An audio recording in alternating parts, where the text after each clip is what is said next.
کبھی کبھی یہ پوچھ لیا جاتا ہے کہ ان میں سے ممبئی سے تعلق رکھنے والوں کو نشاندہی کیجیے. یہ آپ کو علم ہونا چاہیے کہ سودا کا تعلق دہلی سے، یعنی آپ کی پیدائش دہلی میں ہوئی. ٹھیک ہے.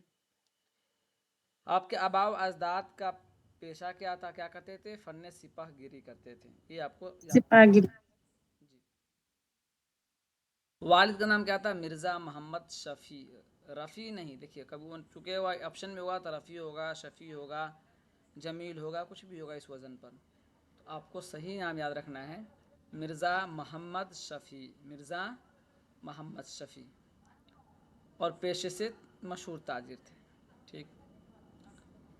سودا نے شعر گوئی کا آغاز اردو سے کیا، عربی سے کیا، فارسی سے کیا. کس سے کیا؟ تو فارسی سے کیا. میں نے شامل لگا دیا ہے، فارسی سے کیا. ٹھیک ہے. اب سودا کے اساتذہ میں دیکھیے کہہ رہے ہیں کہ سراج الدین علی خان آرزو. ان کے ہی مشورے پر سودا نے فارسی سے اردو کی طرف رخ کیا. یہ اپنے آپ میں ایک سوال ہے کہ سودا نے کس کے کہنے پر فارسی سے اردو کی طرف رخ کیا؟ تو سراج الدین علی خان آرزو کے کہنے پر سودا نے فارسی سے اردو کی طرف رخ کیا. خان آرزو کے بعد سودا نے پہلے سلیمان قلی خان وداد اور پھر حاتم کی شاگردی اختیار کی. تو 3 اساتذہ کا ذکر یہی ہو گیا. ایک استاد اور رہ گئے، کون ہے بتائیے؟ سودا کے ایک استاد اور چھوٹ رہے ہیں اس میں. 3 استاد تو ذکر ہو گیا. شاہ حاتم. شاہ حاتم کے ہیں نہیں. اچھا شاہ حاتم تو ہے نہیں. دیکھیے سلیمان نہیں، یہاں دیکھیے سراج الدین علی خان آرزو، سلیمان قلی خان وداد اور پھر شاہ حاتم. ایک استاد اور رہ گئے، بتائیے. چاروں یاد کیجیے. یاد ہے جی؟ سانیہ. صحیح بتایا. کیا نام ہے؟ سانیہ. میں لکھ دیتا ہوں یہاں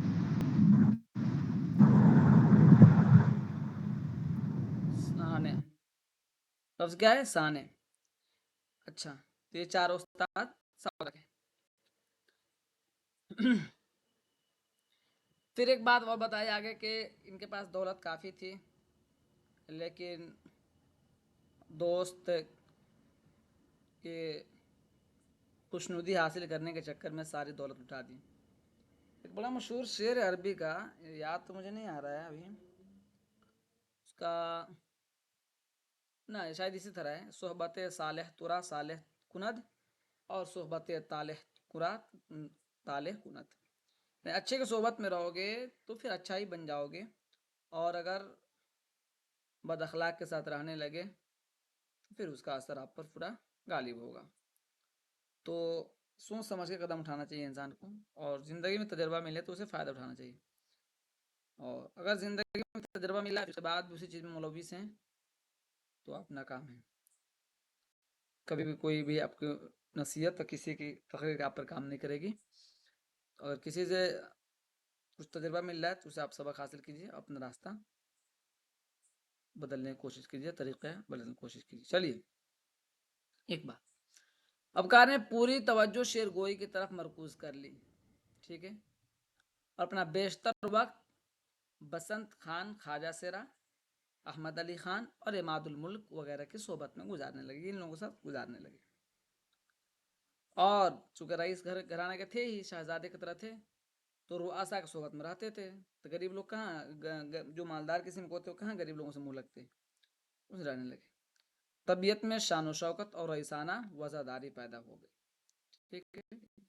اور جو الگ گھرانے کو تو موسیقی وغیرہ سنتے بھی ہیں، تو موسیقی دلچسپی تھی. اور ایک اہم چیز بیان کیا جو آج کل فیشن ہے، وہ آج سے 3 صدی پہلے سودا کر چکے تھے، کتا پالنے کا جو شوق ہے کہ آپ کتا پالتے تھے. آگے جی. سودا مہذب، شریف، خوش اخلاق اور خوش گفتار انسان تھے. پڑھ لیجیے اس کو. پڑھتے ہیں سر. سودا مہذب، شریف، خوش اخلاق اور خوش گفتار انسان تھے، جس کی وجہ سے عمرا اور رؤسا کے درمیان انہوں نے بآسانی اپنی ایک خاص جگہ بنا لی.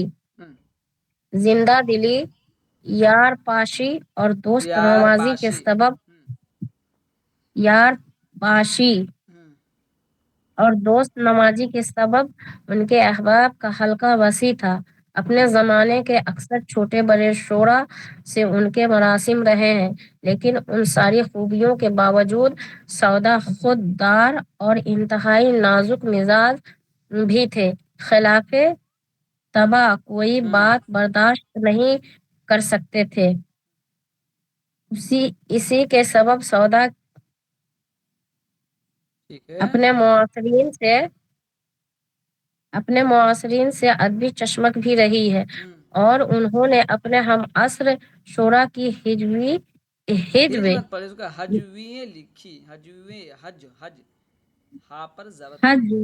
لکھی ہیں، جن میں میر تقی میر، میر غلام حسین جہاک، مرزا فاخر مکی، قیام الدین قائم اور ندرت کاشمیری وغیرہ شامل ہیں. بس رک جائیے. کہہ رہے ہیں کہ نہایت خوددار بھی تھے، شریف طبیعت کے مالک بھی تھے، خوش گفتار بھی تھے، اچھا گفتگو بھی کر لیا کرتے تھے. یہ بڑی چیز ہوتی ہے. انسان علم ہے، کسی کے مزاج میں تندخو ہوتا ہے اور ترش رو بھی ہوتا ہے، اور کوئی کیا ہوتا ہے کسی کے اندر ایسی صفت بھی ہوتی ہے کہ سب کچھ جاننے کے بعد، سب کچھ سننے کے بعد انسان برداشت کر لیتا ہے، سر جھکا کے چلتا ہے. اور کسی کی طبیعت میں ایسی ہوتی ہے کہ وہ طبیعت کے خلاف کوئی بھی چیز برداشت نہیں کر سکتا ہے. تو یہ چیزیں تو کہہ رہے ہیں کہ طبیعت تو خوش گفتار مالک تھے اور شریف تھے ہی، راکم نے کہا انتہائی خوددار اور نازک مزاج تھے، بڑے لوگوں کے ساتھ رہتے ہیں. مجھے یاد ایک مرتبہ پروفیسر سلیم چشتی کے ساتھ تھا، تو ہوٹل میں تھا، مہنگا ہوٹل تھا. تو کیا ہوا کہ جو جب بغیر چپل کے بھی چلتے ہیں نا، تو پاؤں کا دھبا اگ جاتا ہے. آپ نے دیکھا ہے کبھی فرش پر؟ ہاں سر، آ جاتا ہے داغ. ہاں، دھبا اگ گیا تھا نا، انہوں نے منع کر دیا روم میں نہیں آنے. اور اسی طرح نماز کا بھی وقت ہوا تھا، بہت لوگ چاہ رہے تھے کہ ہم ساتھ میں نماز پڑھیں، سب کو منع کر دیا، نہیں آپ اپنے روم میں پڑھیے. اتنے وہ بھیڑ کرنا، تو اس طرح کی طبیعت کسی کو ہوتی ہے. اب صحیح غلط بات دوسری ہے. تو اس طرح کے نازک مزاج، تو کہہ رہے ہیں سودا کے انتہائی نازک مزاج انسان تھے. ان کے بارے میں تو کئی کتابوں میں بھی ہے کہ ان کی طبیعت کے خلاف جو بات ہوتی تھی اس کی خبر لیتے تھے اچھے سے.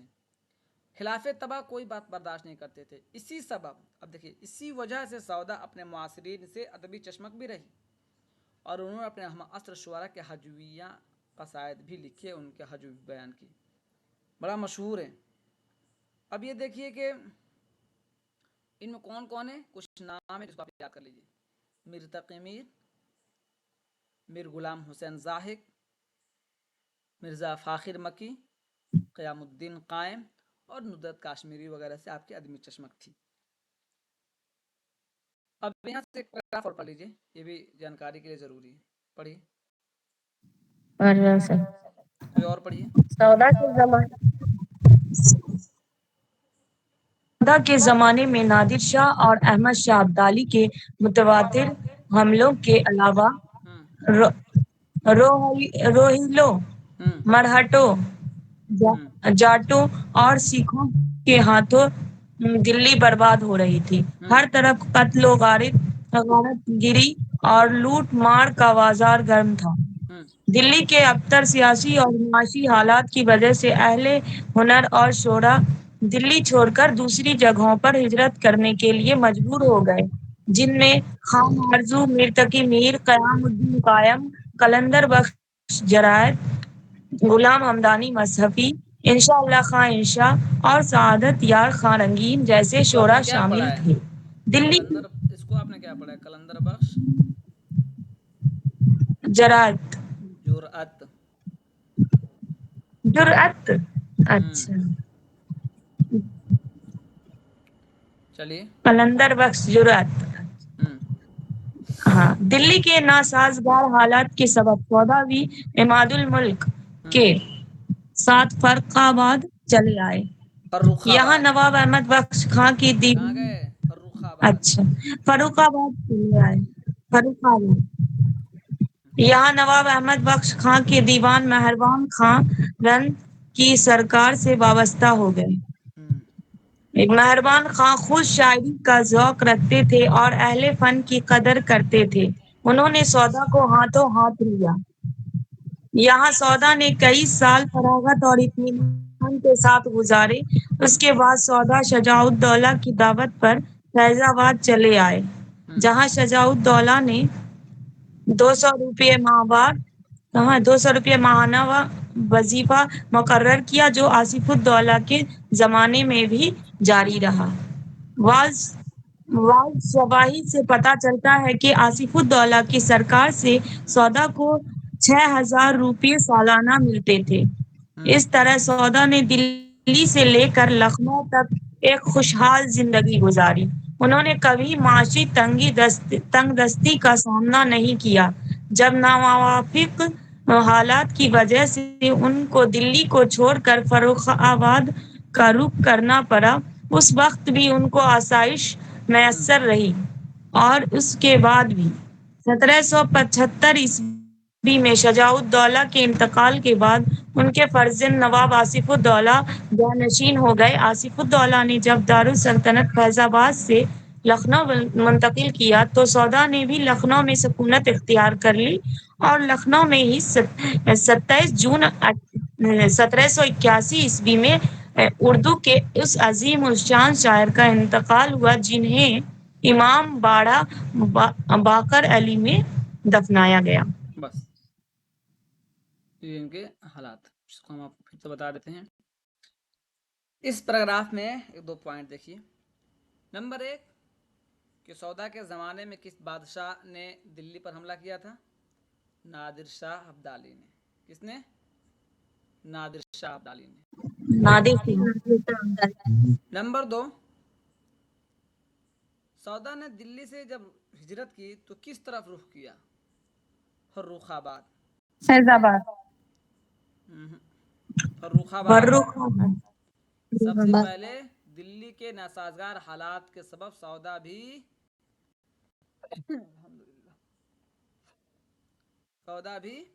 عباد الملک کے ساتھ فروخ آباد چلے آئے. کس کے ساتھ؟ فروخ آباد کے ساتھ. فروخ آباد میں کس نواب سے آپ وابستہ ہوئے؟ نواب احمد بخش. آصف دیکھ کے نواب احمد بخش خان. نواب احمد بخش خان کے دربار سے آپ وابستہ ہوئے فروخ آباد میں. ٹھیک ہے. مہربان خان خود شاعری کا ذوق رکھتا تھا. اور یہ مہربان کون تھا؟ مہربان خان رند کے سرکار سے وابستہ ہو گئے. اور مہربان شاعری کا ذوق رکھتا تھا اور اہل فن کی قدر بھی کرتا تھا. انہوں نے سودا کو ہاتھوں ہاتھ لیا. یہاں سودا نے کئی سال فراغت اور اطمینان کے سال گزارے. پھر اس کے بعد کیا کیا؟ انہوں نے وہاں سے سفر باندھا اور سیدھے فیض آباد کی طرف گئے. وہاں شجاع الدولہ کے دربار سے وابستہ ہوئے. یہ سب یاد رکھنا پڑے گا ایک ایک چیز. ٹھیک ہے. اور شجاع الدولہ کے بعد پھر آصف الدولہ سے منسلک ہوئے. تو کیا کیا چیز یاد ہو گئی؟ نمبر 1 دہلی سے رخصت کیا تو فروخ آباد کی طرف گئے.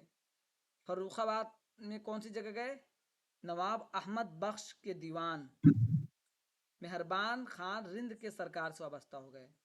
یعنی احمد بخش کے موجودگی میں سرکاری چلتی تھی، دربار چلتا تھا، لیکن اس دربار کا درباری کون تھا؟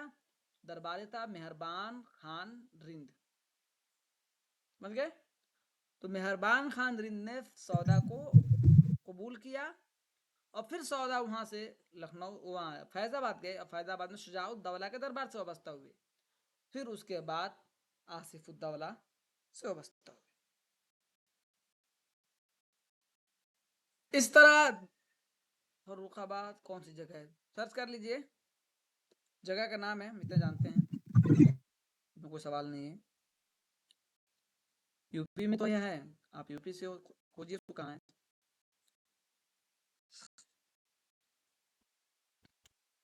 معاشی تنگ دستی کا سامنا نہیں کیا. جب نوافق حالات کی وجہ سے ان کو دلی چھوڑ کر فروخ آباد کا رخ کرنا پڑا، اس وقت بھی ان کو آسائش میسر رہی. اور اس کے بعد 1775 میں شجاع الدولہ کے انتقال کے بعد نواب فرزند نواب آصف الدولہ جانشین ہو گئے. آصف الدولہ نے جب دارالسلطنت فیض آباد سے لکھنؤ منتقل کیا تو سودا بھی لکھنؤ میں سکونت اختیار کر لی اور لکھنؤ میں ہی آپ کی وفات ہوئی 27 جون. اب تو پیپر میں تاریخ بھی پوچھنے لگے. 27 جون 1781 میں آپ کا انتقال ہوا. یہ سودا کے بارے میں بنیادی معلومات. اب دیکھیے کہہ رہے ہیں کہ چلیے اس کو بھی پڑھ لیجیے, ایک پیراگراف اور پڑھیے.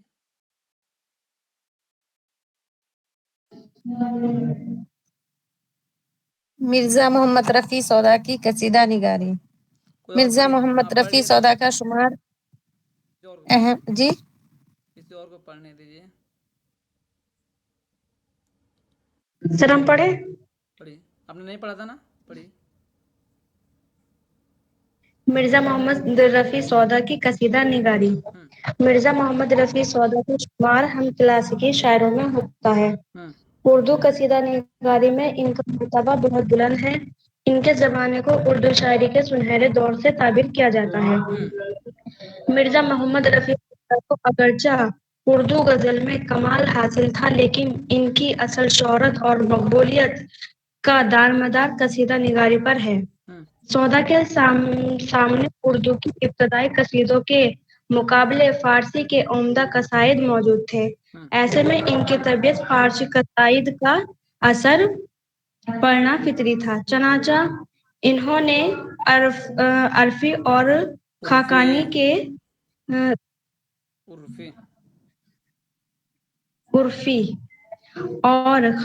کے سنگلاخ زمینوں کو اپنایا اور بے حد کامیاب قصیدے لکھے.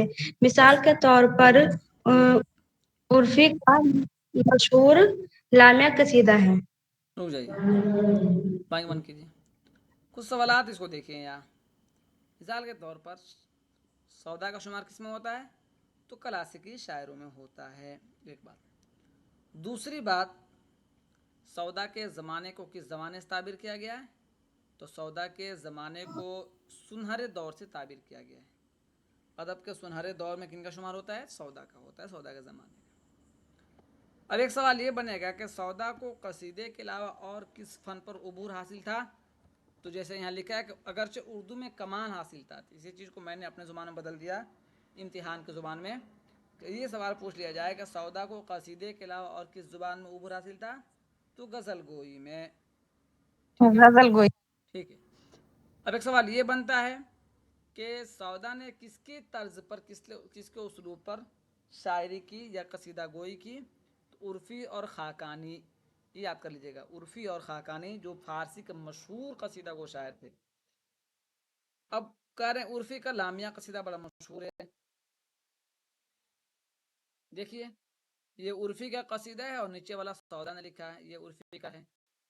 چہرہ پرواز جہاں رفت کشد چوں بمحل, شب شود نیم رخ و روز شود مستقبل. اب اس میں دیکھیے کہہ رہے ہیں, فارسی پڑھیں آپ لوگوں میں سے کسی, کشیدن کھینچنا, شود من ہو, شب شود کہا لیجیے, شب من رات, شود من ہونا, نیم من آدھا. ٹھیک ہے, اور آسان ہے. اس زمین اور قافیہ میں سودا نے بھی تباہ آزمائے کہ احت علی کے شان میں اپنا مشہور قصیدہ لکھا, جس کا مطلب ہے اٹھ گیا بہمنو ودے کا چمستان سے عمل, تیگ اردی نے کیا ملک خزستان سے مستاصل. تو اب یہ آپ کو یاد کر لینا ہے کہ یہ لامعہ قصیدہ کس کے طرز پر ہے, تو عرفی کے طرز پر ہے. کس کے طرز پر ہے, عرفی کے طرز پر ہے. عرفی.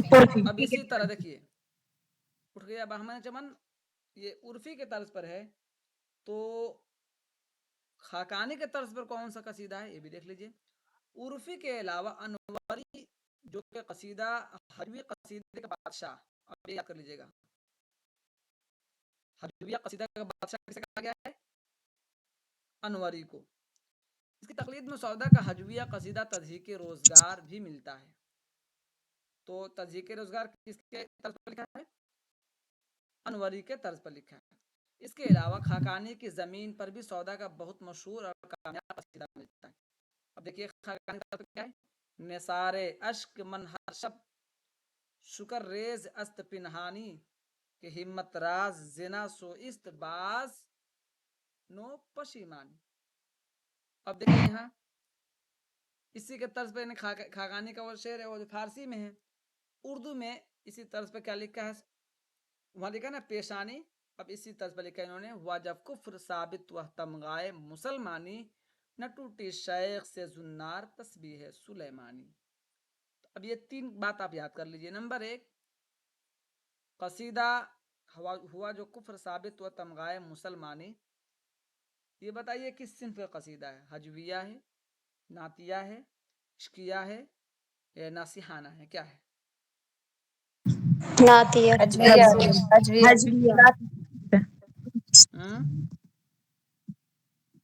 حجبیہ قصیدہ.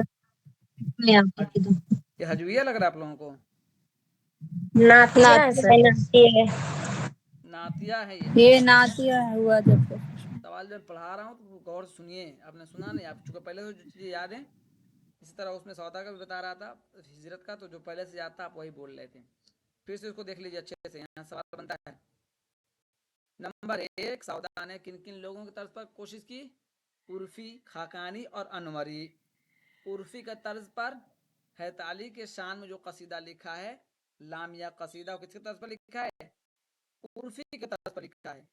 اٹھ گیا بہمن و وعدے کا چمستا سے عمل, تیگ اردی نے کیا ملک خزاں سے مستاصل. کفر ثابت و تمغائے مسلمانی نہ ٹوٹی شیخ سے زنار تسبیح سلیمانی. یہ خاقانی کے طرز پر ہے. اب یہاں دیکھیے آپ نے جو کہا نا تضحیق روزگار جو ہے وہ ہے عرفی کے طرز پر, اور جو ہجویہ قصیدہ ہے. سمجھ گئے؟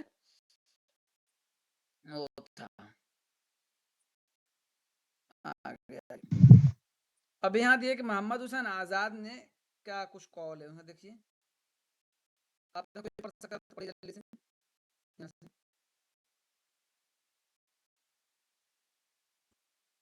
نہیں پڑھ سکتا, چلیے میں خود پڑھتا ہوں. جی, محمد حسین آزاد نے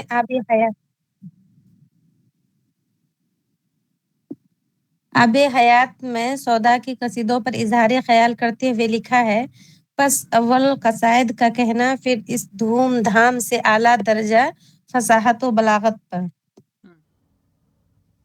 پڑھیے آگے بھی پہنچانا ان کا پہلا فخر ہے. وہ اس میدان میں فارسی کے نامی شہسواروں کے ساتھ انان در انان ہی نہیں گئے بلکہ اکثر میدانوں میں آگے نکل گئے ہیں. ان کے کلام کا زور و شور انوری اور خاقانی کو دباتا اور نزاکت مضمون میں عرفی اور ظہوری کو شرماتا ہے. یہ بات محمد کس نے حسین لکھی ہے؟ آزاد نے آب حیات میں. جی یہ بات محمد حسین آزاد نے لکھی ہے. ٹھیک ہے, آب حیات میں. شجاع الدولہ کے شان میں یہ دیکھیے, میں نے در سخن کو دیا سنگ سنگ ڈھنگ, تھا ورنہ اس رقم میں کب اس رنگ رنگ ڈھنگ. یہ شان کس کے شان میں لکھا ہے؟ شجاع الدولہ کے شان میں لکھے گئے قصیدے جس کے ردیف رنگ ڈھنگ. یہ آپ کو یاد کر لینا ہے. اس طرح کہ کسی بھی قصیدہ نگار کی فنکاری کا مظاہرہ اس سے ہوتا ہے کہ اس نے تشبیب, گریز, مدح اور حسن طلب اور دعا کے اشعار میں کس فنی مہارت و پختگی کا ثبوت دیا ہے. اس لحاظ سے سودا کامیاب ہوتے ہیں. یعنی اس صنف کو لکھنے کے لیے یہ اجزاء ترکیبی پر آپ کو پکڑ ہونی چاہیے. ٹھیک ہے, اب دیکھیے شیخ چاند کیا لکھتے ہیں؟ خیال کی ندرت, بیان کی جدت اور زبان کی شگفتگی و برجستگی مطلع میں نہ ہو تو وہ کامیاب نہیں سمجھا جاتا. مطلع کے تعلق سے بات کس نے لکھی ہے؟ شیخ چاند پوری. لکھا کیا؟ خیال کی ندرت, بیان کی جدت اور زبان کی شگفتگی و برجستگی مطلع میں نہ ہو تو کامیاب نہیں سمجھا جاتا. اس سے ایک بات سمجھ میں آتی ہے, آپ سمجھیے, معاملہ جو بھی ہو, جیسا بھی ہو, جس سے بھی ہو, پہلے آپ جائیں تو آپ اپنی ادب اور ثقافت کے مطابق شروعات بالکل ادب سے ہونا چاہیے, نہ کہ جاتے بخلاہٹ کے شکار ہو جانا, ورنہ بنا بنا کام اور بننے والا کام بگڑ جائے گا 1 منٹ میں. تو معاملہ کسی کے ساتھ کچھ بھی ہو, آپ حسن کے ساتھ, مطلب طریقے کے ساتھ, ادب کے ساتھ ملیے, پھر اپنی بات رکھیے کہ یہ بات ہے کیا، یہ ناراضگی ہے یا فلاں آپ سے غلطی ہوئی ہے یا آپ ایسا سوچتے ہیں یا آپ کی رائے یہ ہے، تب جا کے بات بنے گا. اور اگر آپ نے فوراً جا کے شروع کر دیا ایسا ایسا، کبھی کام نہیں بنے گا. رکھ لیجیے گا. یہ ہے بہت اس میں قصیدے ہیں، اتنے قصیدے ہیں کہ سوالات اس اوپر آگے کہیں نہیں بڑھنے والے. یہ گریز بھی ہیں یہاں، آپ اس کو دیکھیے، مذہب بھی کو بھی دیکھیے، پڑھتے چلے جائیے. اب ہم آپ کو پڑھوائیں گے ایک قصیدہ اور سمجھائیں گے کل انشاءاللہ اس کو. اب آپ کو یہ پڑھنا ہے. اس صفحہ میں یہ قصیدہ شاید نہیں ہے مکمل، ایک سیکنڈ دیکھ لوں. کچھ یہ والا تو ہے تقریر والا، اس کے علاوہ نہیں، وہ نہیں تھا ہمارے یہاں نصاب میں. نصاب میں جو قصیدہ ہے وہ پڑھائیے گا. ہاں انشاءاللہ پڑھاؤں گا. یہ نہیں اس میں نصاب میں جو ہے اسی کو لگاتا ہوں. پہلے ریڈنگ ایک مرتبہ ہو جائے، پڑھنے کا طریقہ، تاکہ آسانی ہو جائے. آدھے لوگ کلاس سے غائب رہتے ہیں، ٹائم کم ہے، یہ نہیں سوچتے ہیں کہ کلاس ہو رہی تو آئیں پڑھیں، من کیا آئے من کیا نہیں. ہاں سر، ہم صبح میں دھیان ہی نہیں دھیان دے پائے تھے سر، اسی لیے غیر حاضری ہو گیا. حاضری ہو گئی. ہاں غیر حاضری ہو گئی سر، ہو گئی. چلیے اب یہ پڑھیے تو آپ میں سے کوئی بلند آواز میں پڑھیے. چلیے اس کی ریڈنگ کیجیے، پڑھیے.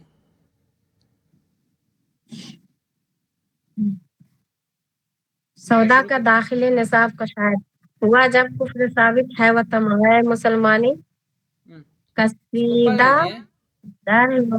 یہ اس کو پڑھ لیجیے تو ایسا آسانی رہے گی. یہ وہی پڑھ رہے ہیں سر. ہاں پڑھیے سودا کے داخل نصاب کا شاید ہوا جب کفر ثابت ہے و تمغہ مسلمانی قصیدہ در لغات حضرت سید المرسلین خاتم النبین احمد مصطفیٰ نبیین احمد مصطفیٰ محمد مصطفیٰ صلی اللہ علیہ وسلم. جی پڑھیے. ہوا جب اس سے کیا کفر پتا چلا ثابت کہ یہ ہے، قصیدہ جو ہے نعتیہ ہے، یہ قصیدہ نعتیہ ہے. چلیے پڑھیے. نعتیہ ہے. ہوا جب کفر ثابت ہے و تمغہ مسلمانی نہ ٹوٹی شاخ سے جنار تسبیح سلیمانی. ہنر پیدا کر اول ترک کیجیو تب لباس اپنا، کی جو تب لباس اپنا نہ ہوں جو تیغ بھی جوہر، نہ ہوں جو تیغ بھی جوہر دیگر نہ ننگ اریانی فراہم زر کا کرنا باعث اندوہ دل ہوئے، باعث اندو دل ہوئے. نہیں کچھ جمع سے گنجا کو حاصل جز پریشانی. خوشامد کب کرے عالی طبیعت اہل دولت کی نہ جھارے آستین کہکشاں شاہوں کی پیشانی. عروج دست ہمت کو نہیں ہے قدر بیش و کم صدا خورشید کی جگ پر مساوی ہے ذرا افشانی. زر افشانی کرے ہے کلفت ایام ضائع قد مردوں کی ہوئی جب تیغ زنگ آلودہ کم جاتی ہے پہچانی. ٹھیک ہے، آپ لوگ پڑھ کے آئیے گا، اس کو پڑھ کر آنا ہے تاکہ ایک دو پیراگراف کو پڑھا دوں جس سے آپ کو آسانی، آپ کے لیے آسانی ہو. جیسے آگے بھی ہے نا، تو پڑھ کے آنا اس قصیدے کو، کل پڑھا دوں گا. قصیدہ آسان ہے، بہت مشکل نہیں ہے. کچھ معنی ہیں جو آپ کو آتے ہوں گے، کچھ نہیں آتے ہوں گے، بتانے کی کوشش کریں گے. ٹھیک ہے، آج اتنے کے لیے کافی ہے، آج کے لیے کافی ہے. چلیے ٹھیک ہے، ہاں آج کے سر، لیے اس میں سے تو ورڈ کا میننگ بھی پوچھ لیتے ہیں نا بولا نا، بتا ایگزام دوں میں. گا. بتا دوں گا میں، جو نہیں آئے گا میں بتا دوں گا. چلیے